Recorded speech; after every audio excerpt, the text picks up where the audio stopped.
I'm Paul Levinson, and welcome to Light On, Light Through, episode 298, Picard, Season 2, a roundtable discussion.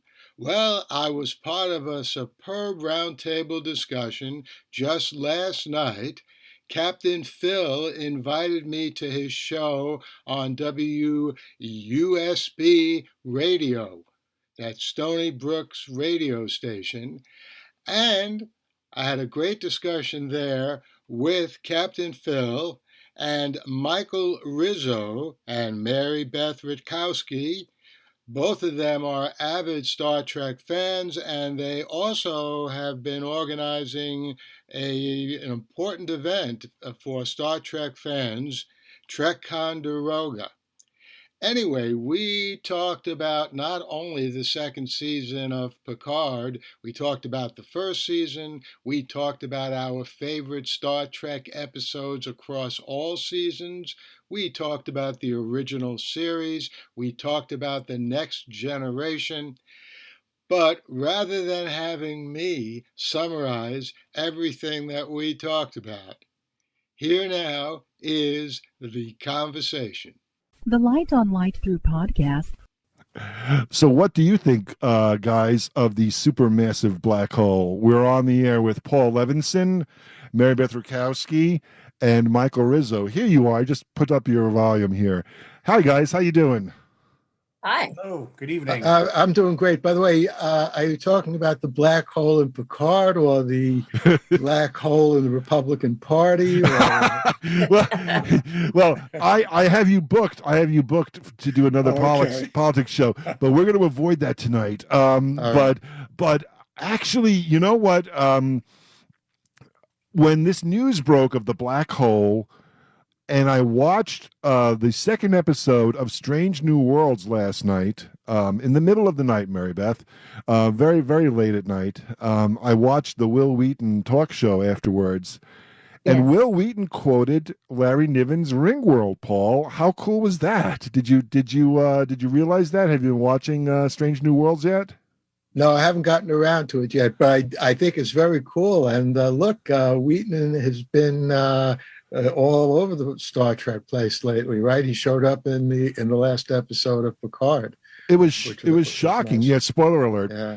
By the way, shout out to Eve. Eve's out there listening, and she's having a Captain Overload, have a supersonic show. She's checking out what we're talking about here. So Eve, spoiler alert, we're talking about Star Trek Picard here on the Friday Night Freeform on WUSB Stony Brook. Let me get a little music behind us. There we go. Got a little music behind us here. I got the Picard soundtrack behind us.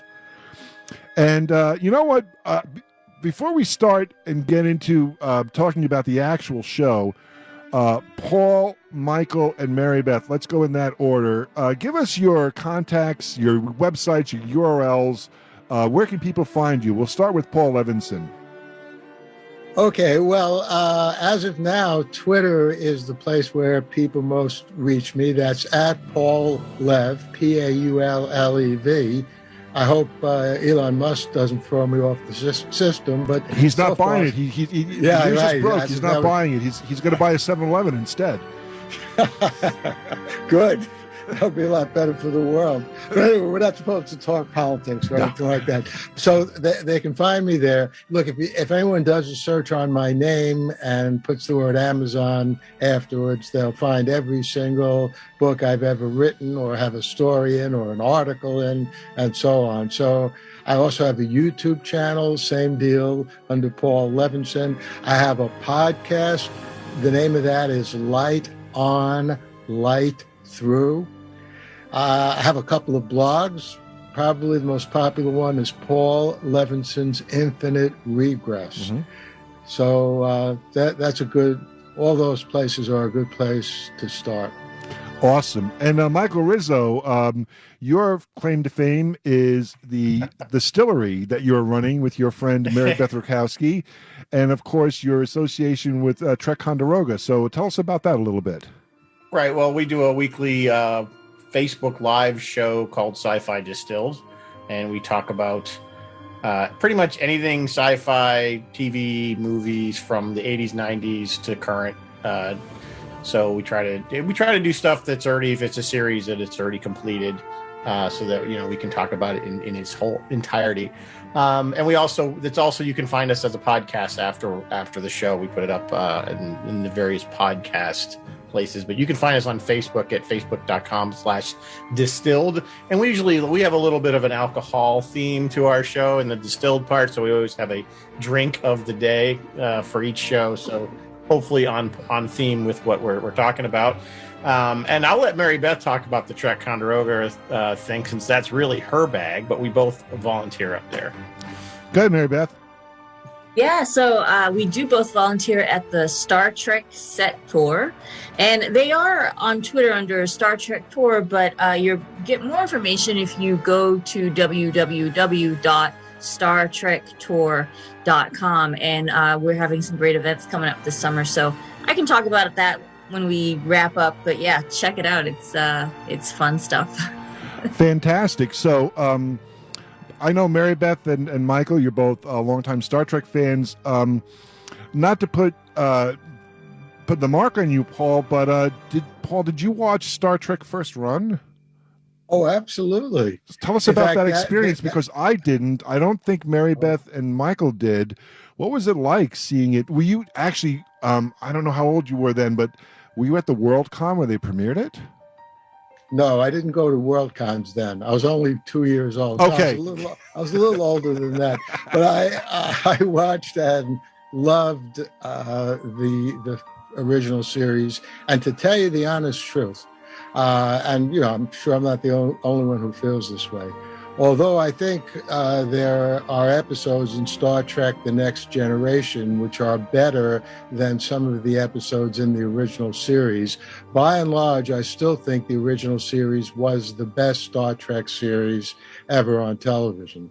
And, so therefore, Picard, just to jump ahead, has a lot to live up to, because even if he is as good as the Picard in Star Trek The Next Generation, he's still, I think, not going to equal what Kirk, Spock, and McCoy had going. And let me also just say that as an avid fan of time travel, which obviously played a big part in Picard, I always thought that City on the Edge of Forever, and I still do feel that way, is probably the best hour of a time travel story I've ever seen anywhere, either on television or in the movies. By the way, my wife Tina then was my girlfriend, and one of the things that we bonded over was she loved Star Trek too. So not Star Trek the number two, Star Trek also. And so that was and still is a big deal in our lives. And we've taken our kids to see every Star Trek movie, and we're probably going to do the same thing with our grandkids. So this has been a lifelong love of mine. And it's with that it would take something absolutely extraordinary for a new Star Trek series to equal any of that. And it is a really difficult challenge. Do you remember the first episode of Star Trek you ever saw? Which one it was? The first episode of Star Trek I ever saw on Channel 4, NBC, was the first episode of Star Trek. Oh, sweet. So you saw The Man Trap, right? That was Yes. the first one aired. Oh, awesome. That's right. But I'll tell you what I remember the most, other than City on the Edge of Forever and apropos Strange New Worlds, that special episode, what was it called? The Menagerie, in which Captain Pike is introduced. That was a masterpiece. And, it was only years later that I came to know how Roddenberry put that together by taking, as we know, a pilot, which got the series going, but they had to get a new actor in, so they changed the character from Pike to I was going to say from Pike to Shatner, but no, it should be. But Jeffrey Hunter to Shatner. Jeffrey Hunter, right?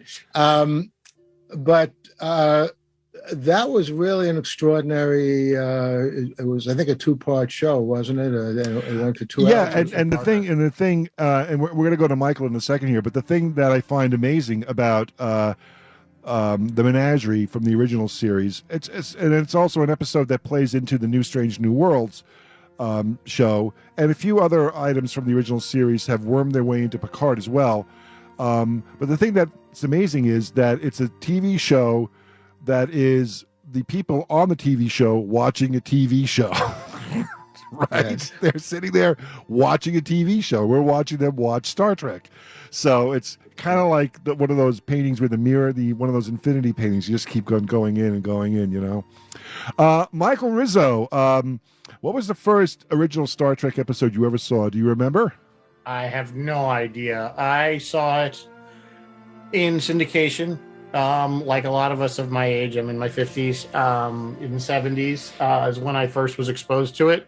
Channel 11, WPIX out of New York was running it probably around 5 o'clock every day after school. So it was something on. In those days, you know, I actually was lucky. I lived in Southern Connecticut, so we used to pick up a lot of the stuff out of New York. So we had like 6 channels off air to watch, as opposed to other areas that had like maybe 3 if they were lucky.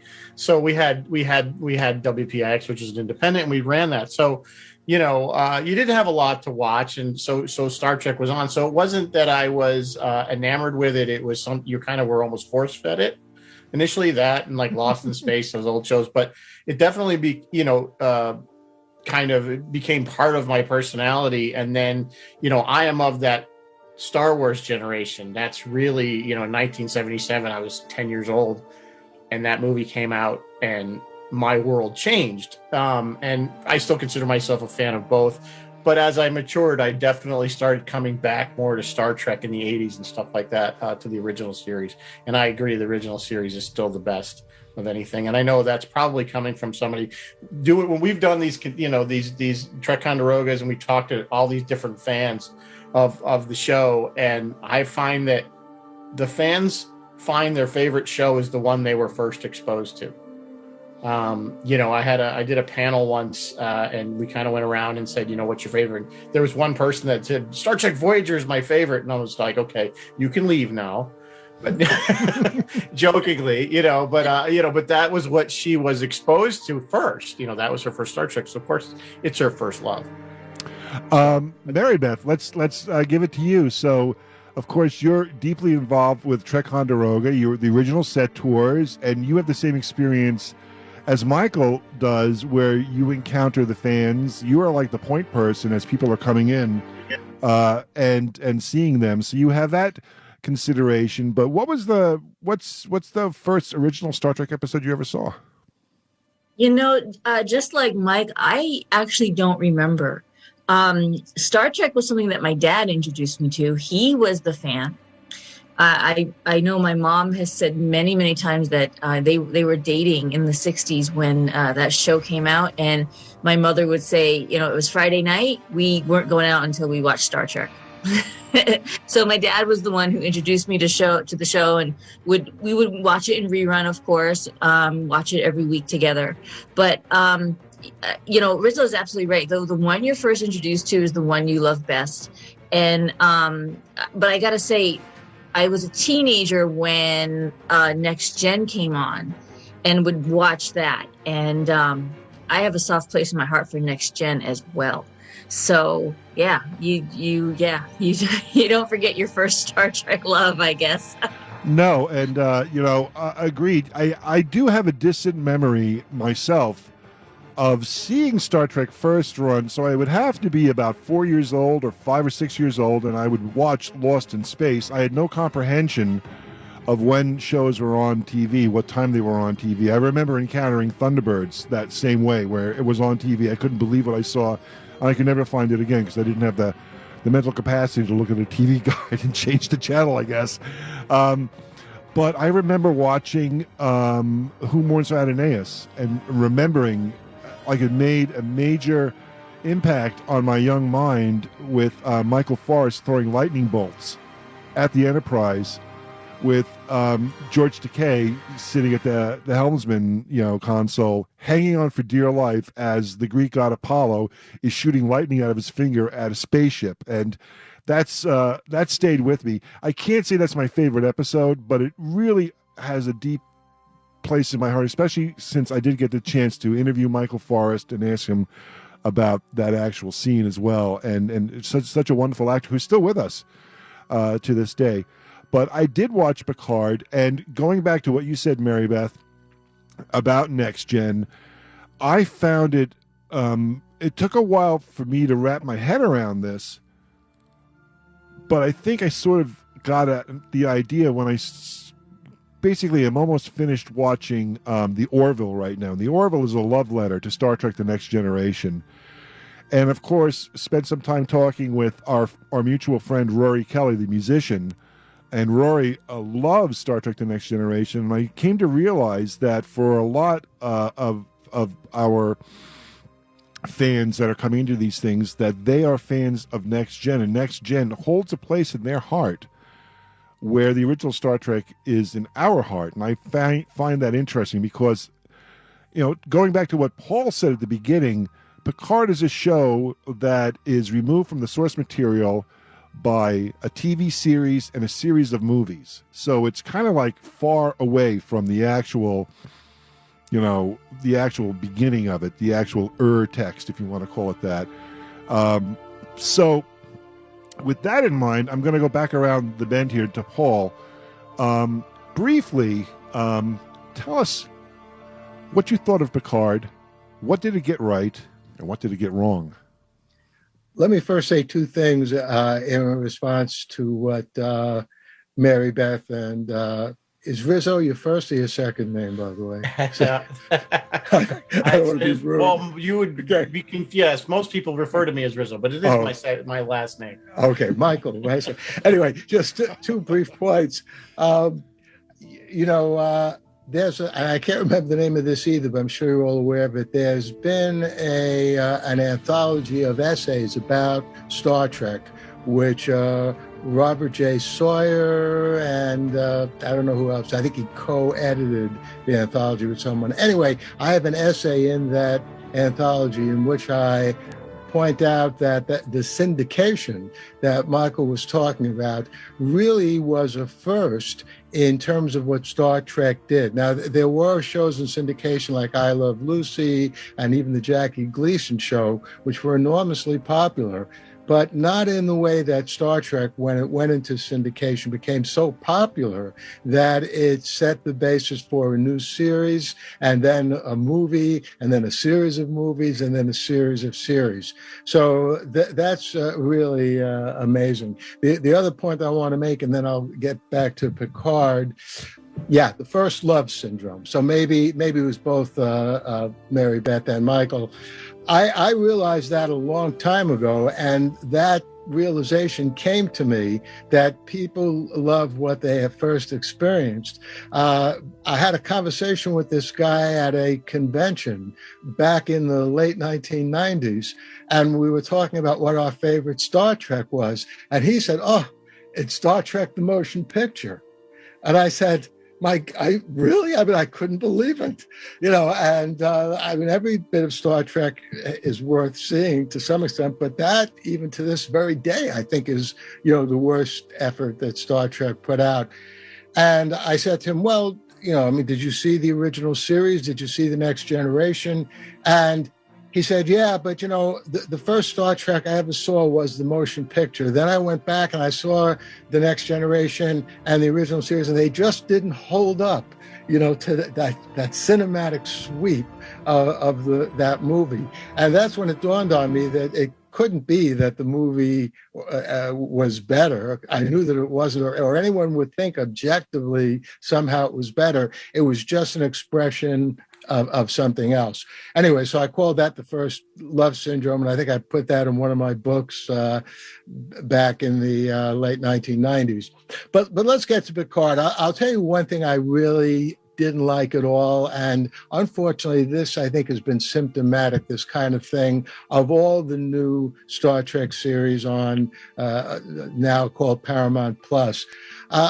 They spent far too much time and made much too big a deal about Picard coming out of his shell and, the sort of psychotherapy involved in that. And if only they could get Picard to figure out what was bothering him, why when he's almost killed, he can't come back to full awareness. That is such a trite gimmick. The idea that you can, save a character and thereby energize a story and even come up with a somewhat happy ending to a story by putting this central character into some version of psychoanalysis.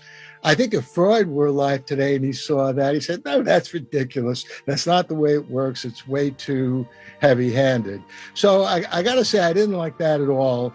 But there were things... That whole thing reminds me of the movie Flatliners, if you remember the premise of that movie. But go ahead, Paul. Yeah. That was with Kiefer Sutherland, Flatliners. Yep. That was an excellent movie, too. But right, it was spoiled, by that premise as well. But look, there were a lot of things that I did like about it, and to some extent this is obvious, but, hey, it is great seeing these characters again. In the second series of Picard, it was great to see Q, and in both of these series, in one way or another, it was great to see either Data or his ancestors. That was very exciting. In the second season, Guinan, both older and younger, I enjoyed that. I mean, these things were obvious, but for anyone who was and still is a fan of The Next Generation, it was fun to see those people. And, it was great to see Riker, happily married to the psychologist, speaking of psychology, from The Next Generation. So I think all of that, was very satisfying. It was very, very good to see. But I have to say, in general, I don't think either one of the seasons of Picard came up with a really lasting, powerful story that you almost feel it changed your life because it gave you some kind of new perspective on things. Let's go to Rizzo.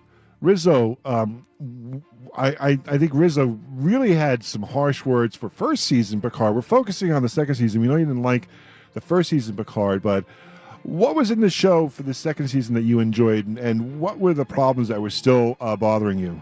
Yeah, the second season was, in my opinion, was a big improvement over the first. I thought the first was just wrought with just some really poor storyline. It didn't fit the Star Trek universe for me personally. In the second season, I think the story was a little better. The time travel trope was a little bit tired. We've done it so many times. And I saw the trailer and I see Seven and Raffi in a police cruiser, running through LA. I was kind of shaking my head, and we hadn't even seen the episode. That episode actually wasn't as bad as the trailer made it out to be, at least I was thinking. So some positive things about it. I agree. Seeing John Delancey again was great. I'm glad they brought, and they kind of went back to the TNG core of Q and the Borg. So we had those two. We had our two main TNG villains, so to speak, back. And these shows seem to be kind of, at least they seem to be, they're designing them as kind of a fan service, that get us all those older folks that like TNG to kind of coming back. I was a little Patrick Stewart is a phenomenal actor. I just think he's getting so old. He seems so frail. In the series. You know what? I'm gonna jump in here a second. You know what? I loved Patrick Stewart's performance in the movie Logan as an aged Professor X. At the beginning, at the stages of dementia, losing himself. I love that performance. Here, Patrick Stewart, the person, seems like this is like a little past him now, and it's disappointing. It really is. Go ahead, Michael. And I agree with Paul. I didn't really care for the whole psychoanalyzing part of it, but I think the overall story wasn't bad. But again, it's kind of Q. We're going back to it's sort of testing him or whatever. And then there was this weird kind of relationship thing at the end that I really wasn't sure where they were going with that. That somehow Q was relying and had some kind of weird kind of relationship with Picard. I don't know what they were really trying to say there. Maybe I just missed something. So if somebody wants to explain it to me, I actually have an opinion on that, but I'm going to wait to give it until we hear from MaryBeth. Again, but before we switch, go ahead. So overall, I thought it was much more entertaining. The things that bothered me about it were some of just what I thought was kind of the weak writing holes in it. One of the things that really little things irk me about when they're having an argument on the ship before they go down to 21st century Earth. And they're saying, well, you can't bring a phaser. You could screw up the timeline, but it was okay to bring a comm badge and a tricorder. Those. And then they had a phaser anyway. Like randomly, they blew the window out with a phaser. I guess I don't know. And steal a car and it's like tell the police officer you're from the 25th century. Yeah, it was. No but problem. I mean, that little thing, like you had a whole argument about not bringing a phaser, but the other technology was okay. It didn't make any sense, and that's what drives me crazy. I think in a lot of these shows is they don't seem to put the effort or the thought into thinking that maybe we think we're going to miss that. I don't know. I just. Those are the things that really kind of irritate me about it. And I see it not just in Picard, but they do it in Discovery and stuff too. The funniest thing about Strange New Worlds, and this isn't a spoiler or anything, is in the first episode of Strange New Worlds, they established a prime directive and break it in the same the same 5 minutes. And I just thought, yep, that's Star Trek. Here we go. It's more of a guideline. Yes, right. A suggestion, maybe. All right, let's go over to MaryBeth now. Thank you for waiting, MaryBeth.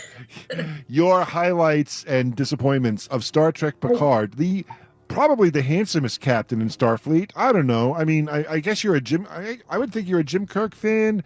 Let's not go there. But I always thought he kind of like stood ahead of all the rest of the captains, though, in the various shows. But I'm rapidly becoming an Anson Mount fan, so. There's that. But I have to agree with both Paul and Rizzo.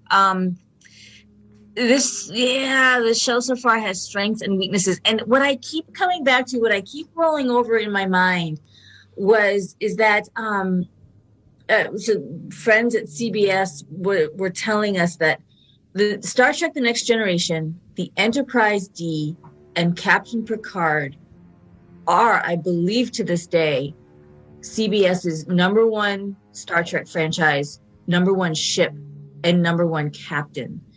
And I think what got it to be their number one wasn't present. And they did do some things very, very good. I really liked Rios. He looked good sitting in the captain's chair chomping on a cigar. That was great. I loved the Wesley Crusher thing. Fabulous. Rios, I'm gonna jump in. Rios, fantastic eye candy. Great actor, great looking actor.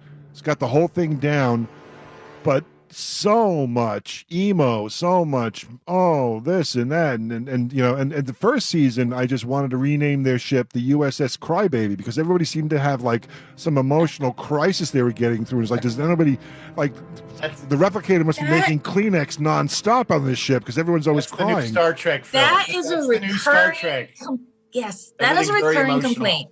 Especially for Disco, Star Trek Discovery.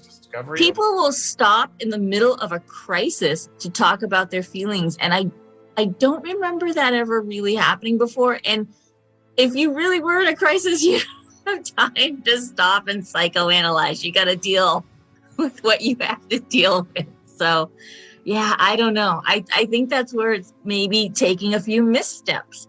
But I will say, having only seen 2 episodes of Strange New Worlds, I feel like they're trying to correct it. Yeah, they're stepping up to the plate. They're totally stepping up to the plate. Anything else, MaryBeth, before I lay my ideas on you guys? Oh, I wanted to say what was good because I was agreeing with everything bad. What else was good? Oh, Alison Pill was fabulous. And the weird thing, Alison Pill, Agnes Girardi. I didn't like her the first season, but I really enjoyed her second season. She did quite good. Amazing. And the performance by the Borg Queen was amazing. I love the Borg Queen. We're not going to see these characters again. We're not going to see Jurati / Borg Queen again. We're not going to see Rios again, I don't think. We're not going to see, Talon. We're not going to see Talon, but are we going to see Laris? We don't know. What's going to happen? I mean, so many great new characters that they introduced. And didn't Laris have a husband the first season? Yes. I was like, what's going on with this? How is he in love with her with the husband? It kind of goes to that writing that we're not going to bother acknowledging. Let me just say something about Agnes, though. First of all, I think Alison Pill is a great actress. I loved her in both seasons. But again, Picard in particular, not the man, the show, is riddled with smart people making stupid decisions just to further the plot. So there's a crucial moment, you may recall, when Agnes comes to Picard and says, let me meld, the Borg Queen just for a little bit, and we can, do this, get the ship back in time control. And Picard's first reaction is the correct reaction. He's saying no, because he's experienced that himself. And he knows once you merge with the Borg Queen, there is no first night encounter. There is no one night stand. It's for the rest of eternity. And Picard knows that from firsthand experience. He is still, to some extent, tortured by being part of the Borg, as is Seven. And yet, in an incredibly dumb move in terms of the plot, within a matter of like 30 seconds, Picard is convinced. All right, you sure? Yeah, okay, we'll do it. And that really bothered me too, because I think Picard is too, smart a guy, to do that.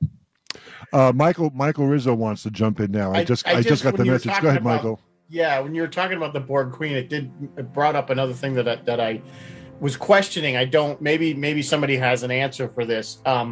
But okay, so the Borg Queen we see in the beginning, the first episode, so to speak, is really Jurati. We just don't know it, right? I mean, that's what I'm assuming. And so they go back in time. She merges with the Borg Queen, and she makes the Borg Queen, improves her. In other words, they become a nice Borg Queen, or the Borg is not going to be this, malevolent race. So that means you just retcon the entire history of what happened in TNG, because they wouldn't be, but they don't really address that. I mean, it's just kind of left that, you don't need to worry about that. It really did still happen, but it didn't happen. And one of the bigger movies. Yeah, and one of the bigger movies as well. Yeah, and one of the larger movies. So again, that's what I mean when I say that it just kind of drives me crazy that it's like, well, you're not going to at least explain that. But what happened? But Michael, this Borg Queen came from the alternate timeline where the it's not a mirror universe, but it was definitely a fascist state where they were going to execute the Borg Queen, and that's the Borg Queen they took from that alternate timeline. So is it possible, let's throw this over to Paul Evanson, is it possible that both Borg Queens exist? Did they bring this secondary Borg Queen, the one we like, the nice Borg Queen, who's opening up a restaurant in New York State called a Smorgasborg? Thank you. Don't forget to tip your waitress. But Paul, I mean, is this possible? Can there be two? Of course. But listen, Michael's real point is they should have explained that if that was the explanation. I mean, because obviously you can play those games with time travel. And your point is very well taken. It's coming from a different universe in the first place. So there's no reason to think that the Borg in the next generation and those maybe one or two movies is the same Borg. But someone should have taken the time to explain that. I've thought over the years with all kinds of shows, and I'm not the only one who has thought this, the cliche, it was left on the cutting room floor. That no longer applies because we don't actually physically splice film. So it's left on the digital equivalent of the cutting room floor. But being the optimist that I am, I like to think that they actually did film something where they're having a conversation and they're explaining how it was that the Borg went through. But they needed to cut it down because even though Paramount Plus is not the same as the network NBC, and people have much more leeway with streaming services, they still insisted it couldn't be that long. Listen, as long as I have the floor here, I do want to add something about Picard's age and Picard seeming old. And this might sound weird. It's probably just a reflection of my insanity. But to tell you all the truth, I always thought Picard was too old, certainly in comparison to Kirk in the original TNG. I mean, I remember when I was watching that, that's one of the things I didn't particularly like about it. I didn't believe that an old geezer like him, however old he was, could move around that quickly. Yeah, I know, but he seemed like he was in his 60s. Well, they went seriously, back. That guy looked to you like he's in his 40s. Take a look at TNG. They wanted to go to that model that David Gerald wrote in the Galactic Whirlpool, where the original Star Trek, you know, there's the cliche that says, okay, there's a dangerous planet down there that we have to beam down to.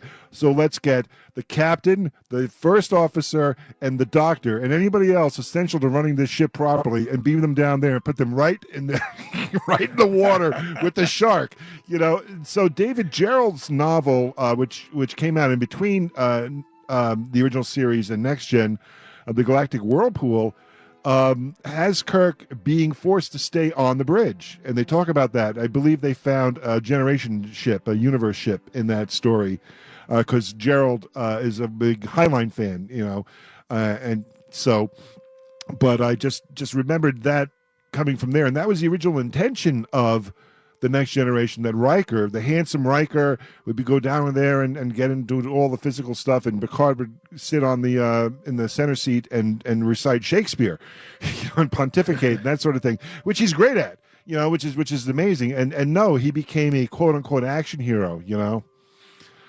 Did you want to finish anything on that thought? And then I'm going to throw my 2 cents in. Yeah, just, you know, the final point of that little spiel from me is that because I thought Picard was too old in the first place, I actually didn't have a problem with his age in Picard, the two seasons of the series so far. Because first of all, he's supposed to be older, and whether he was acting or that's the way he now moves, I don't know. But it was believable to me that this guy, you know, is that much older. You know, he still has his wits about him. By the way, I do have to add one other thing, and it was only briefly alluded to in the second season. The Picard in the second season is basically an android with Picard's consciousness poured into it. That's what happened at the end of the first season. Yeah, and Rios actually addressed that at one point. He did, and then it just gets dropped. You know? That's right. And the hospital didn't notice. Yeah. Rizzo, you want to jump in here? Yeah, you know, just kind of jumping back to the Borg Queen thing for a second there, which is another thing I thought was kind of, you know, we see her in that first episode, and of course things go badly. She's sending out tendrils and controlling the ship and acting like you'd expect a Borg to act. And then we fast forward to the end of the end of the series or the season rather, and we find out that what she needed their help. She needed their help for this whatever star that was going to shoot out something, flames or whatever, and she needed all these ships. Now, why, if she was benevolent, why didn't she just ask them? Right? Yeah. Why go through the whole, we're going to take over your ships? Why not just say, hey, there's things going to do this thing, and we need these ships. Can you help us? Because that would be a total Starfleet thing. Yeah. It would have been a total Starfleet thing for them to do that. And even that I thought was kind of like, that was the big thing that she needed, was this star that was going to spew out whatever it was. I don't remember even specific. Again, it just seemed like, we need an ending really quick, guys. What do we got? Okay, just do this, and there, it wraps it up. You just expected more, that the whole point of her contacting the Federation to become a part of the Federation was going to be a bigger storyline than what it ended up being. Well, and again, that's another thing that kind of irked me. I'm going to jump in here because that's a great place where my head's at, and then we're going to kick it over. Once I'm done, we're going to kick it over to MaryBeth. So, yeah, you know, my opinion is that that was a huge issue, and I was trying to put all the pieces together in my mind because, like Paul, and I really, throughout the 2 seasons, I really enjoyed seeing my old friends. I loved it when Riker showed up and just smiled at the camera. If there was a show where Riker just smiles at the camera for 3 hours, I would probably watch that because he's just, it's just the camera loves that guy's face. And when Deanna Troi, when Marina Sirtis looks into Picard's eyes and realizes in season 1 that he's ill, and she just shows that with her face, my heart melted. It was perfect. It was absolutely perfect. And that was the things that I really liked. And again, we had that brief, that weird ending for the first season. So now we're in the second season. And yes, we have Q. We have a Borg queen, maybe 2 Borg queens, depending on, the whole universe question. We have this band of adventurers, who are gathered around Picard. We have 7 of 9, who absolutely deserves her own Laura Croft style show. It's absolutely fantastic work from 7 of 9. I loved seeing her just saving, helping people, helping surviving Borg who have been released from the Borg Collective and trying to help those people. That could be a great show all by itself. We have all these great ideas in this giant colander that is supposed to be like the big story that connects it all together. It's really not that great. So I spent my time thinking to myself, what's really happening? Is this Q repentance? Is Q coming in to make up for introducing the Borg to the Federation too early?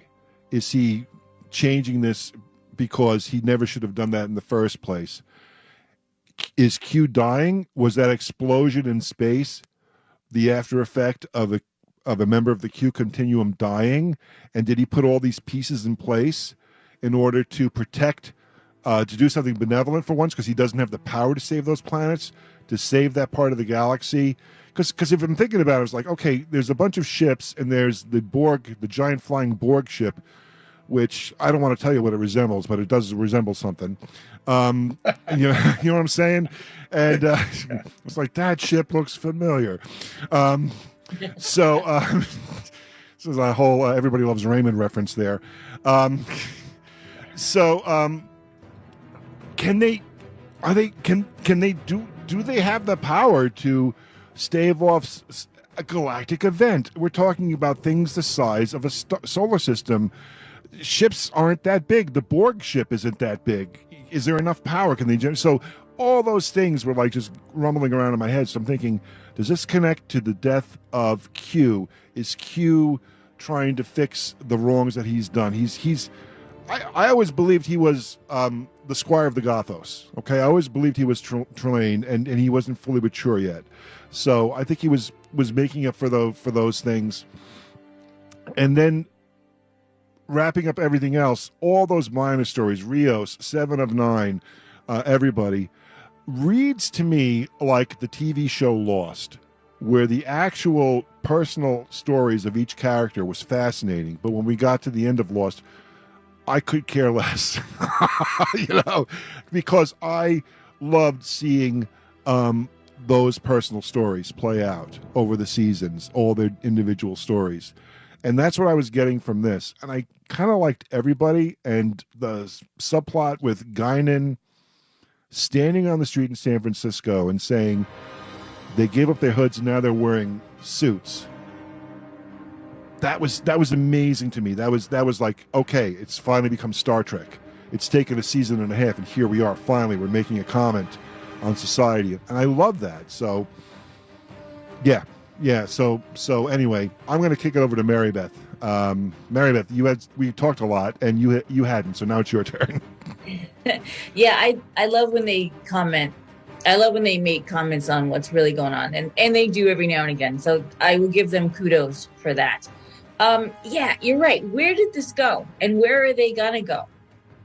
They left the door open. I feel like Jurati and her Borg tribes, she called herself the Guardian at the Gate, because I think that's going to be, it's like a wormhole or something, right? That could be a spinoff. Yeah. Seven and Rafi and probably black-haired Legolas there. They'll run around. That could be a spinoff. like, so they've kind of left that open. Wesley Crusher, that could be a spinoff. That would be awesome. I'd watch that all day. If they give him a TARDIS, we'll be doing something.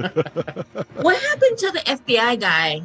Oh, like, yeah. What was his storyline? Did that ever get resolved? Didn't Picard specifically say to him, "We're going to need your help"? I thought, we'll see him again at the end, and we never saw him again. Again, it's those threads that they just leave hanging.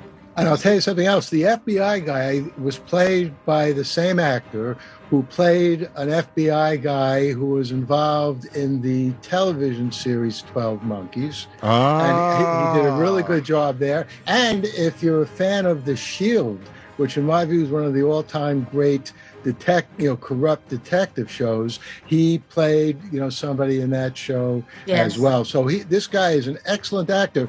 He makes a very powerful, inscrutable impression in any show that he's in. So, and he had actually been on Next Gen. He had played a character on Next Gen. I have to jump in for 1 second before we leave the FBI guy, who no one can remember his name. But I would have loved if that had been played by David Duchovny. Oh, okay. That would have been cool. Yeah, it would have been good. It would have been nice to see or Gillian Anderson. Yeah, Gillian Anderson could have played the Borg Queen. Yes, that would have been good. Anyway, I interrupted you, MaryBeth. Go ahead. Oh, no, that's okay. Well, what I was going to say is we can, given, and I personally had to rewatch the ending scenes between Q and Picard a couple times over, and I'm still not 100% clear on what I'm seeing there, what is happening there. But we don't know where this thing is going. We don't know what'll be season 3. We know season 3 is the last season, and we can all say our hopes and dreams and wishes. But I can say we don't know what's going to happen, but we do know who worked on it. We do know that Doug Drexler and the Yokudas were back and had made a few contributions to season 3. So I'm excited to see. We'll be seeing a lot more of the Stargazer, apparently. Apparently. I don't know. I guess we will. Yeah. What do you guys think? What do you want? With all these hanging threads. Doug told us that outright. That's not a secret. It's not a secret? Okay. There are other things. Before there are other secrets, yes.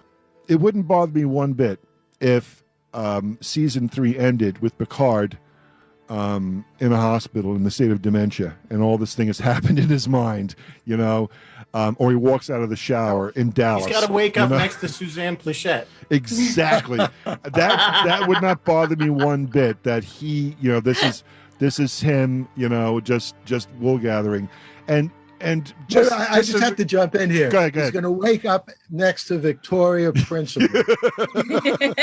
Suzanne Plachette. So, I feel like I feel like the original premise of Picard, because of the way Stewart is, could have been just great as an anthology if Stewart had just been sitting in front of a classroom in Starfleet Academy describing things that have happened, and then that whole thing would be dramatized, like a Rod Serling sort of thing, So I'm not entirely happy where this is going or where this has been. I like seeing the characters. I do like the new characters. I think the new characters are great. I feel like we needed an episode like Home was an episode after the Borg episodes. I feel like we need that. We need to sit down, in the vineyard and suss this all out and have it explained to us, because it's all over the place. Who wants to pick it up? I'll pick it up. Let me just to sort of broaden out the context a little bit. The problem with everything that's come after Gene Roddenberry is that whoever is at the helm is not Gene Roddenberry. Not that he was a perfect person, but this is something that happens over and over again. Some excellent people, Greg Bear, Gregory Benford, David Brin, other people have written novels and stories in the Foundation universe, and some of them are quite good. None of them are as good as Asimov's best work. And not to get off too much on a tangent, the Foundation series on Apple TV Plus has some good points. That's not as good as Asimov's work by a huge shot. And it's the same thing over and over again. The 7% Solution, Nicholas Meyer, who also has a role in science fiction, he's a brilliant writer, but he's no Arthur Conan Doyle. And I think what made those first two Star Trek series so exceptional was the power of Roddenberry in terms of getting what he wanted. And I think the mistakes that Michael has been pointing out and all of us have been pointing out, I don't think Roddenberry would have allowed anything to go to screen that had those mistakes. And I'm sure there are continuity people there who try the best they can, and they do a pretty good job. But that's why there are so many loose ends. So, if you're asking me what I want for a third season, I just don't want to be aggravated. So it's a story of my life, Paul. They're gonna put it on. They're gonna put that on my tombstone. Captain Phil. He just didn't want to be aggravated. I know. It's a good point. It's true. I start to wonder who they're making these shows for. It's clearly not my generation of Star Trek fans, because we're all just going, we don't recognize this as Star Trek. But they believe you'll watch anything with the name Star Trek on it, Rizzo. No. Well, and Phil, I wanted to circle back what you were saying, having that episode, where it kind of wraps things up. We have to keep in mind now, we're in an era where 10 episodes is a season. We're no longer where you have 26, 27 episodes, and we could tell a lot of, we could have that going home story after, like we did. Because they have to get this story jammed into 10 episodes. I think that's part of the problem with their kind of hurried writing, is they need to jam too much into too little time to get it all in. Which is why I'm kind of excited about Strange New Worlds, because we're supposed to get back to the episodic rather than this story arc thing. So it's just going to be, like the original show was. You get one story, one episode, it all wraps up. So I think that's kind of where we're at, and we have to kind of keep that in mind, I think, when we're making this stuff. Some of the stuff that they did on Discovery, you're talking about, they brought back the Guardian Forever. You talk about your favorite episode. And it was a guy, what was his name, Larry or something like that? What was it? It was Carl. Carl, excuse me. And, and I'm sitting there watching this episode, and when it's revealed that he's the Guardian Forever, I literally threw something at my television. I mean, it was so aggravating. And that guy is from that Las Vegas CSI show. Yeah, I mean, nothing against the actor. It was just like, what? And, that it just drove me nuts. Now, and again, I've brought this up before. You look at what Disney has done for Star Wars fans and Favreau specifically with The Mandalorian and stuff like that. And so we know that they can give good fan service to us old hardcore Star Wars fans and put a product out that we enjoy and we think is well made. So why I think CBS, Paramount should kind of look to what they're doing with those shows and say, what's working over there, and maybe we can apply it to Star Trek. I'm hoping that's what they did with Strange New Worlds. I'm going to jump in for a second. I don't think it's 10 episodes and everything being crammed into 10 episodes. I feel like it's one story being stretched out over 10 episodes. That's the way I see it. That's fine, Phil, but they need to not have so many different things going off in different directions. They need to stay focused. Exactly. I'm going to go to MaryBeth, and then I have a specific question to ask Paul. But MaryBeth, let's go to you. Yeah, no, I absolutely agree. I don't know what it is, but Rizzo has a fantastic point about what Favreau and Filoni are doing with Star Wars versus where Star Trek is going, and if they have deliberately chosen to chase another demographic, or if they still want to appeal to the masses, or what they're doing, we don't know. But I think now that so many different shows are out, like including Lower Decks, Prodigy, Strange New Worlds, Picard, there's something for everyone. If Disco's not your thing, try Lower Decks. If Lower Decks isn't your thing, maybe you'll like Strange New Worlds. So and I just was actually watching an interview with Doug Drexler, of all people, And that's what he was talking about. He's like, Star Trek now is like a box of candy, like a box of chocolates. You don't like the caramel ones, don't eat those. You don't like the ones with nuts, don't eat those. Just get the ones you like. And so I have to jump in here and say that MaryBeth talked me off the ledge in terms of Lower Decks, which I was desperately trying to hate when it first came out, and I gave it some time.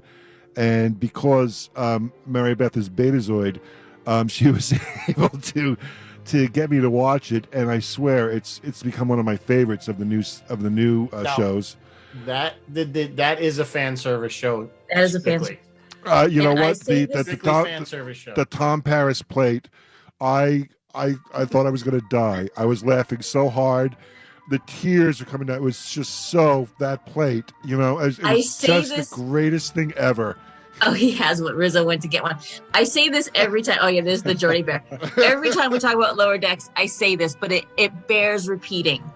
You must know Star Trek to get Lower Decks, because it is chock full. It is packed from beginning to end. Every episode is packed with Easter eggs and references and nods and mentions. But it doesn't go full Crack Magazine or Mad Magazine and make fun of it. We're all in on the joke, and we're all laughing together. It's done with love. It's done with great love. There is no get a life. This is the life. That's what's great about Lower Decks.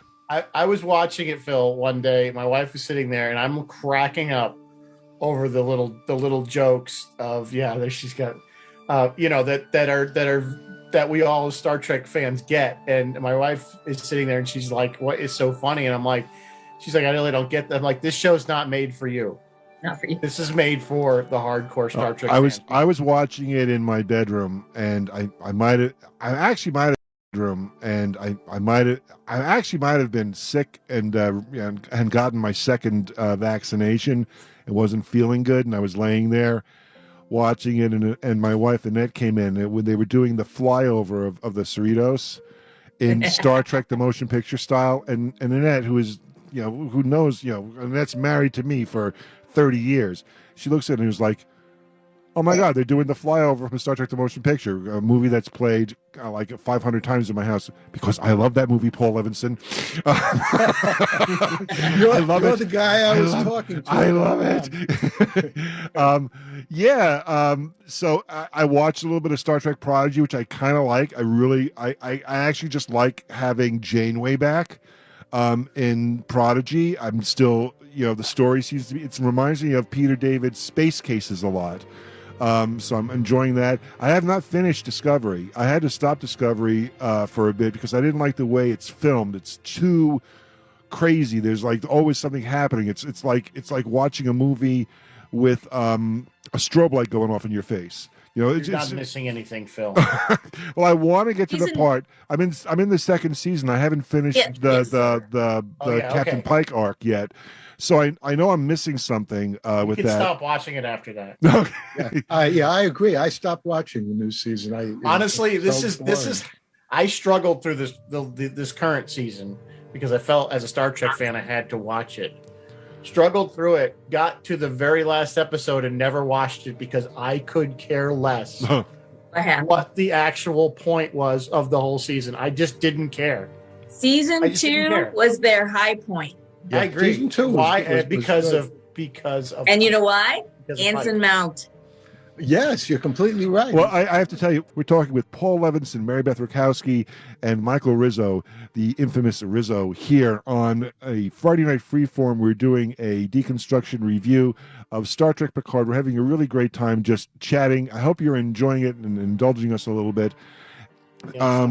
As we're going along here, I kind of like. I'm very excited about Strange New Worlds. I enjoyed The Living Daylights out of the first 2 episodes. I can watch it with my wife. I didn't watch Star Trek Picard with my wife because I thought the violence in season 1 was too much for her, and she wasn't going to like seeing people's eyeballs ripped out of their heads. But we watched and discussed the first 2 episodes of Strange New Worlds. Very much enjoyed it, as we enjoy the Orville as well, which we haven't finished the second season yet. We have 1 episode left, so we just got the duplicate first officer on the Orville. to prepare for the new season. I will say for Anson Mount, for me, I like him. He has great respect. I love the interview he did with Will Wheaton.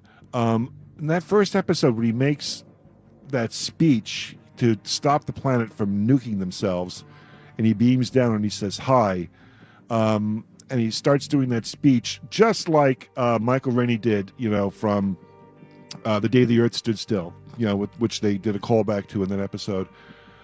He lost me. I wasn't going there. But you know what? I trust MaryBeth, and if MaryBeth thinks he's great, I'm sure that greatness will become apparent to me at some point. But sometimes, MaryBeth, I get a little slow, to catch on to these things. By the way, I think he's great too. I first saw him in Hell on Wheels. This was about laying the transcontinental railroad down. He was superb, and I think he's one of the best things in the new Star Treks. Let's start to wrap it up. Final, we'll stick with you, Paul. Final thoughts on Star Trek Picard, and at the end of your comments, Paul, just give a quick shout out to your URLs where people can find you again. Sure. Well, let me begin by mentioning, in case anyone doesn't know it, that I'm a professor at Fordham University, and years ago, from 2003 to 2008, I was chair of the department. One day there's a knock on my door, and this young woman comes in. She had been in my class. She was a very good student, and I could see she was upset about something. And I said to her, "What's the matter?" And she told me she was taking a class with a professor, and she said the professor was so boring that I fell asleep and I hit my head on the desk. And I almost said to her, "So what do? You want to file a complaint against the guy? Have a cup of coffee next time." But the reason why I mentioned that is I stopped watching the third season of Discovery because although I've not yet fallen asleep, I was close to it. That's how boring it was. So I just want to make that point. I love that story. Yeah, look, I think that. Let me say one other thing as far as Lost is concerned. I can never compare anything to the abject mess that last episode of Lost was. It was horrible. After all this, there was so much brilliant. They're sitting together in church. Oh, they're so happy, except they're dead. Okay, leave me alone. So nothing that Star Trek has done has been as horrendous as that. But I'll tell you, listen, I think that Picard, in spite of a lot of the negative things that we've been saying, and obviously we've yet to see the third season, it is a pretty remarkable thing that Patrick Stewart came back and will have done 3 seasons of the show playing his same character in almost a completely different situation. And that's something that no one else really has done, right? I mean, Shatner obviously did movies, but a movie is very different from a television series. And so I give him credit. I mean, in its own way, what Patrick Stewart has done is a tour de force. And I think it is difficult for him, however old he is. He can't possibly, have every bit of vibrance that he had when he was 20, 30 years younger. And yet I think he's done a really good job in that. And for that reason, despite my frustrations with the first 2 series, I'm going to be very happy to see that third season. Michael? Well, I'm optimistically hopeful for the third season. Specifically, I am friends with Doug Drexler and Mike Okuda, and they have both said, having worked on the third season specifically, that it's going to, I think Doug's term was, it's going to hit you in the feels. Yeah. So, I think we're going to see some of the old characters back. And so I'm optimistically hopeful that we're going to see some stuff that us old timer fans are going to want to see. So I'm hopeful, that this is going to be better. And I'm kind of glad that they're not dragging it on. Now, I don't know if they're going to do spin-offs on these characters, or not. But the best part of the series, is that Rizzo is now canon in Star Trek. Yes. So I just wanted to point that out. It was a Rizzo in the first season. So I'm canon. Thank you very much. You're welcome. So yeah, I mean, I would say, anybody listening, and if you really love this show, and then this is like your favorite show or whatever, and you're cursing our names or my name or whatever, it's totally okay if you like this show. It's fine. I always say people love Discovery, and I'm like, well, that's your thing, and that's great. And if you love it, watch it and enjoy it. It's not for me. It's just not. Now, as a hardcore Star Trek fan, I watch it all, even if I don't like it, except for that last episode of Discovery. I haven't watched that yet. You're like that comic book fan that will just keep reading that comic book no matter what. You're just hoping. You're hoping something's going to get better. Like I said, though, overall, season 2 to me was a lot better than the first season. I had massive issues with the first season, and almost wasn't going to watch the second season until I was encouraged by people to give it a shot. And I try to keep an open mind from the beginning. Like with Strange New Worlds, I'm liking it, what I'm seeing. I have some issues. I didn't expect to not have any issues with it. So we'll see where all these things go. And is the best part of all of this is that there's Star Trek back on TV. I mean, we had a long between Enterprise and Discovery. There was a long wait. It's just so great to get the backstory on Uhura. I'm loving it. I'm so glad what they're doing. I'm loving what they're doing with her. I love it. Except she's not singing the same way. It's off a little bit. Well, I was almost waiting for her to break out into Beyond Dantari. Yes, me too. I was really waiting for that, but they didn't go there. Maybe they will. I don't know. But, one of the things, I know this is not popular, but really my second favorite Star Trek beyond the original series is Enterprise. Because I think that one of all of them got back to, I think, what the original show is. And you have a really valid point, because... And I'm going to circle to MaryBeth and back to Paul, because I forgot to let Paul give his contacts at the end. But you have a very valid point, because there's a lot to like in Enterprise. And as I progress through the show, and I look at the way the ship is and the way things work and the way things behave, there are moments here and there, but overall, the whole thing hangs together really, really well. Even the parts that people hate, I kind of like. So I agree. I'm kind of there as well. And I feel like Strange New Worlds is connected to that show in a small way, not just the Captain April thing. I just feel like it's sort of connected there. Rizzo, where can we find you on Facebook? Well, of course, we're at facebook.com/distilled, or you can just punch into the search bar Sci-Fi Distilled. And we are on every Wednesday night at 7. Unless for some reason we're not, but we announce that ahead of time. But for the most part, we're on every night at 7, and of course we're on the podcast. Just whatever your favorite podcast software is, we're probably on there. Just search Sci-Fi. You guys pick a movie for next week yet? Yes, it's going to be Clone Wars and Rebels. Right, so we're Sci-Fi month, Star Wars month continues. Yes. Okay. MaryBeth, final thoughts on Star Trek Picard? I just have a couple brief thoughts. One is, if you enjoyed Uhura singing, Cecilia Gooding, who plays Uhura, put up she tweeted a Uhura Spotify playlist of all Uhura songs. And the crowd went wild. It was really, really cute. They're into it. The cast is into it, and it's amazing to interact with them on Twitter. Once again this evening, I find myself agreeing with both Paul and Rizzo. Rizzo, yep, we're only in season 2. I remain cautiously optimistic for season 3, especially knowing that Doug and the Akutas worked on it. So I am hopeful. And Paul, you just said it's Patrick's tour de force, and I immediately was transported back. And Rizzo, I don't know if you were in the room with me that night too.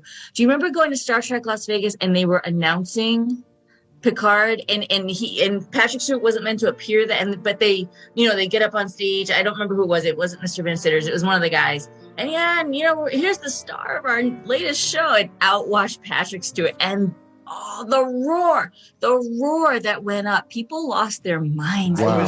I missed it. I was getting a photo op with Carner Trenier. Oh, were you? That's right. That's a great photo too, though. My wife was in there. But my wife was in there, and she's texting me. She's like, Patrick Stewart's here. Patrick Stewart. I'm like, no, he's not. No, that's. You had to. The entire building had to have heard the roar of that crowd when he walked on stage. That's right. They announced it at 2018, I think it was. It was incredible. And so I just, it's Patrick's, this is his moment. And I'm hoping they give this character an amazing ending because he deserves it. Yeah, that's really a great way to put it. And I also want a 7 of 9 show as well. You just want to see 7 of 9 more. Actually, I like where she's gone. I didn't like the character when the character originated on Voyager. I like the later episodes where she's trying to learn how to be human again. I believe Jerry Ryan's backstory is that she had an autistic son and she was trying to like approach the character the way an autistic person would see the world and stuff. And I feel like that continued a little bit into Picard. I feel like she was the action hero of this whole thing, but it was just great to see the sadness on her face when she took that wound, and then the Borg Queen saved her, but the Borg implants came back, and she was like crushed. And I don't know. It's just, I like that inner battle in the character, more so for her than for Patrick Stewart. I thought Patrick Stewart's emotional thing, while it's a great story, actually I'll have to be quick because we're running out of time. That whole thing with the tunnels reminded me of the Spanish language movie, The Orphanage, The Orphanage, I think it was. It just really had that creepy feel to it. But I'll have to look it up and send you guys the link to that. It just when they were running around the tunnels and stuff. MaryBeth, again, what's happening in Trek Condoroga this summer? So this summer at the Star Trek set tour, we were about to have an event that we unfortunately had to postpone. So that if you're interested in the George Takei Walter Koenig event, we have postponed that. But we have so much more coming.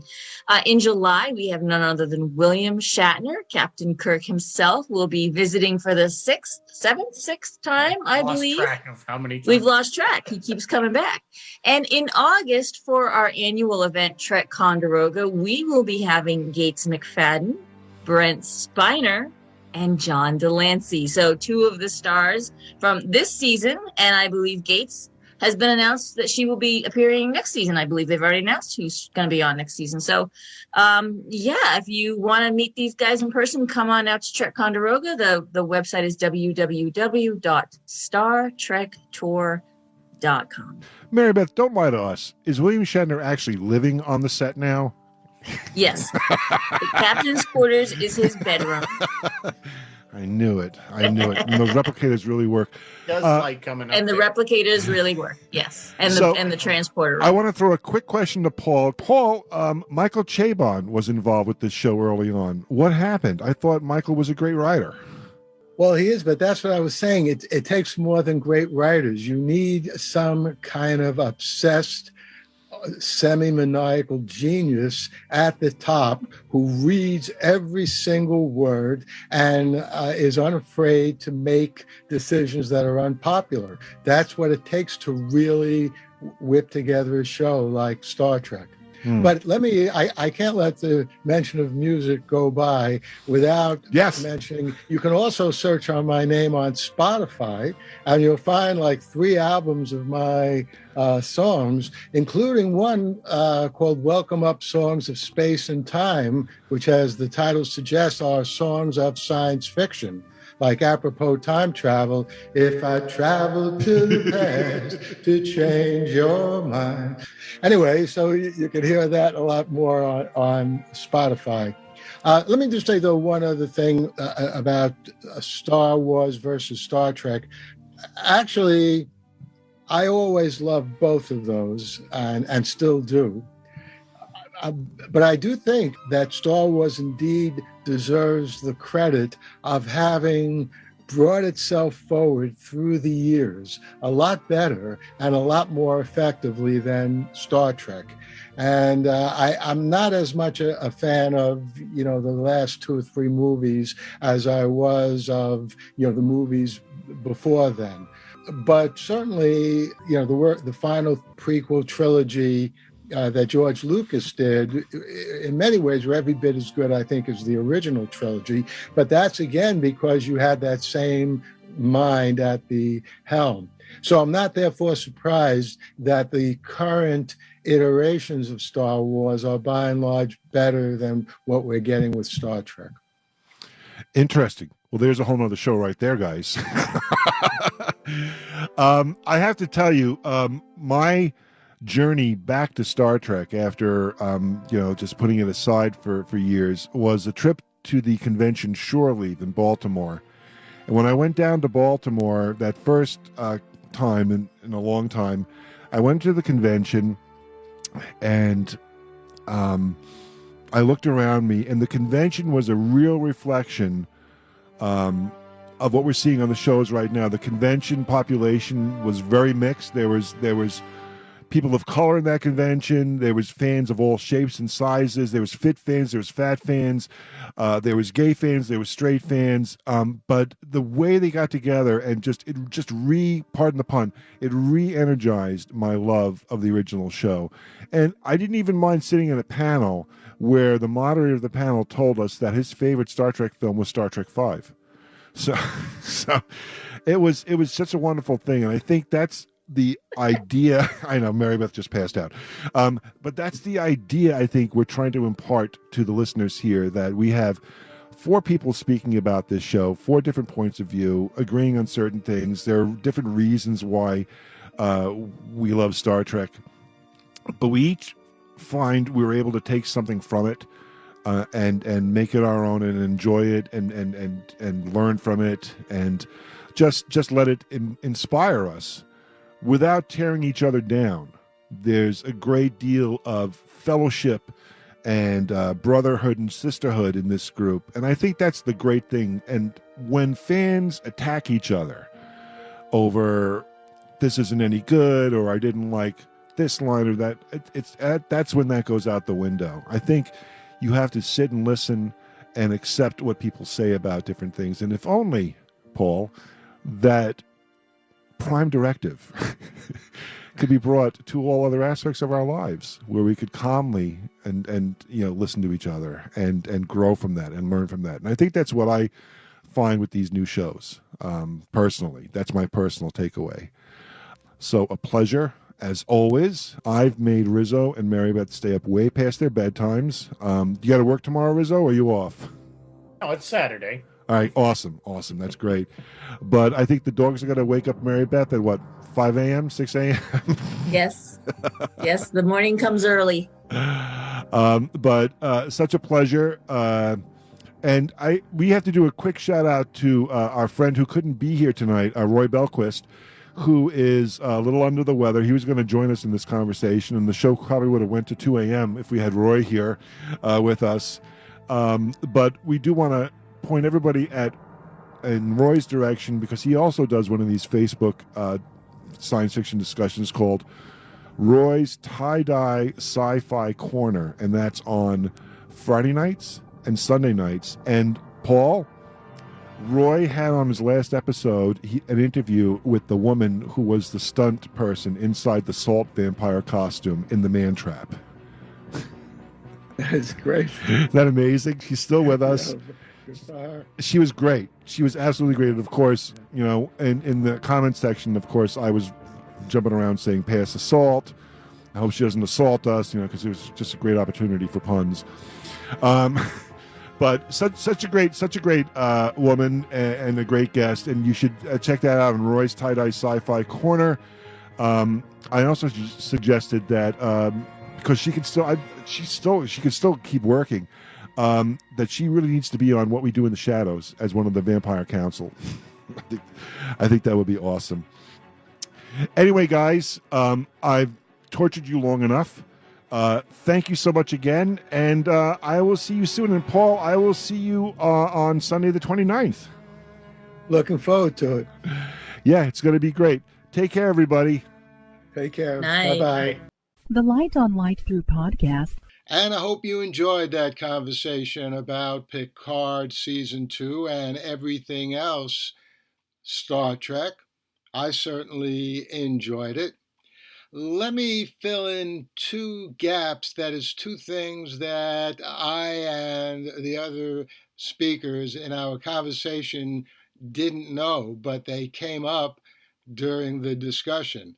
One, who was the actor who played that FBI guy in the second season of Picard? He is none other than Jay Carnes, who also played the FBI guy, and I thought his performance there was also excellent, in the television series of 12 Monkeys, not the movie, the television series. And as I mentioned in our conversation, which you just heard, I first got to know and like Jay Carnes as an actor because he had a major role in The Shield, not science fiction, a very good corrupt detective story. Now, MaryBeth said that Jay Carnes also had a small role in Star Trek The Next Generation. I checked that out on IMDb, and according to them, the small role that Jay Carnes played was in Star Trek Voyager. Now, for all I know, MaryBeth is right. IMDb isn't always perfect, but just so you know, that's what their official listing is. And the second point, I talked about a book of essays about Star Trek. I couldn't remember the name of the book, and I only recalled the name of one of the editors, Robert J. Sawyer. Well, the other editor was none other than David Gerald, and the title of the book is Boarding the Enterprise. And you'll find a link to that book if you're interested in reading it. You'll find a link to it in the show notes to this episode of Light On, Light Through. I'll be back here soon with a review of, well, let's see, The Man Who Fell to Earth. We talked a lot in this discussion about the new Star Trek series, Strange New World. I'll certainly be back here with a review of that pretty soon. There's a new series, and this is something, they made a great movie out of it. It was a great book, The Time Traveler's Wife. I think that's going to be debuting this Sunday night, so I'll be back here soon with a review of that. In the meantime, stay safe, stay sound, and as always, do whatever you can to continue helping those brave fighters in Ukraine, those brave people getting those Russians out of their country.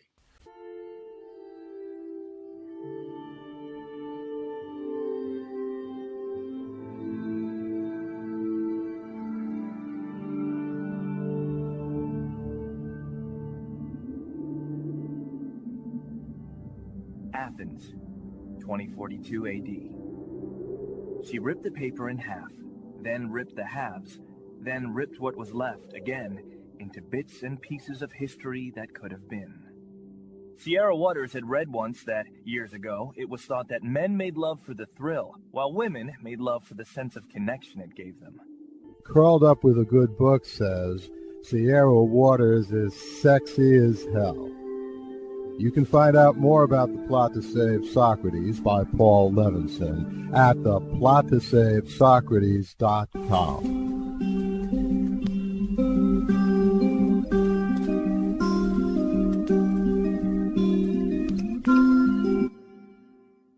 Paul Levinson Silk Code, about an ancient biotech war raging on in secret for centuries.